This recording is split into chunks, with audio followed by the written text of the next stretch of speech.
আসসালামু আলাইকুম বন্ধুরা, আমি আজকে আপনাদের দেখাবো কিভাবে আপনারা নেটিস রাউটারের কনফিগার করবেন কিংবা আপনার কনফিগারেশন সমস্যা হলে সেটা কীভাবে করবেন। এর জন্য আপনাকে netis.cc-তে যেতে হবে।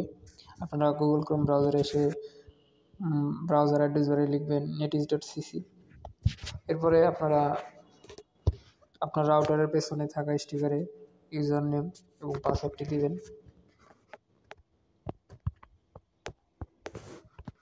এবং আপনারা সেটি যদি চেঞ্জ করে থাকেন তাহলে সেই চেঞ্জের ইউজার নেম পাসওয়ার্ডটি দিবেন।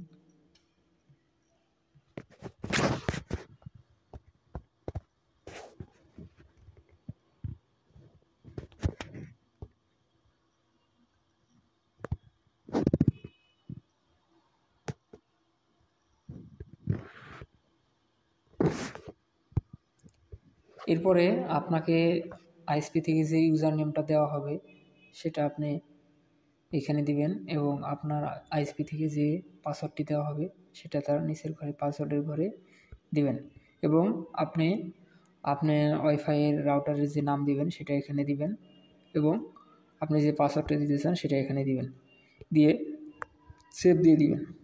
দিয়ে দিলেই কিন্তু আপনার ইন্টারনেট চলে আসবে বন্ধুরা। আর আপনি যদি এইভাবে বুঝতে সমস্যা হয় সেক্ষেত্রে আপনি এখানে সেটিং আইকনে ক্লিক করে আপনি আপনার বড় করে নিতে পারেন অথবা আপনি 3 ডট থেকে ডেস্কটপ সাইড করেও নিতে পারেন। এরপরে আপনাকে আপনার রাউটার কনফিগার করতে হলে আপনাকে নেটওয়ার্ক যেতে হবে এবং অনে আসতে হবে। এরপরে আপনাকে কানেকশন টাইপ PPPoE এটা রাখবেন। তারপরে আপনি ইউজার নেম এবং পাসওয়ার্ড দিয়ে সেভ দিয়ে দিবেন, তাহলে কিন্তু আপনি ইন্টারনেট পেয়ে যাবেন বন্ধুরা। আপনাদের যদি এই সেটিংগুলো করতে কোনো সমস্যা হয় কিংবা না বুঝে থাকেন তাহলে কমেন্টে জানান, আমি অবশ্যই হেল্প করার চেষ্টা করব। ধন্যবাদ।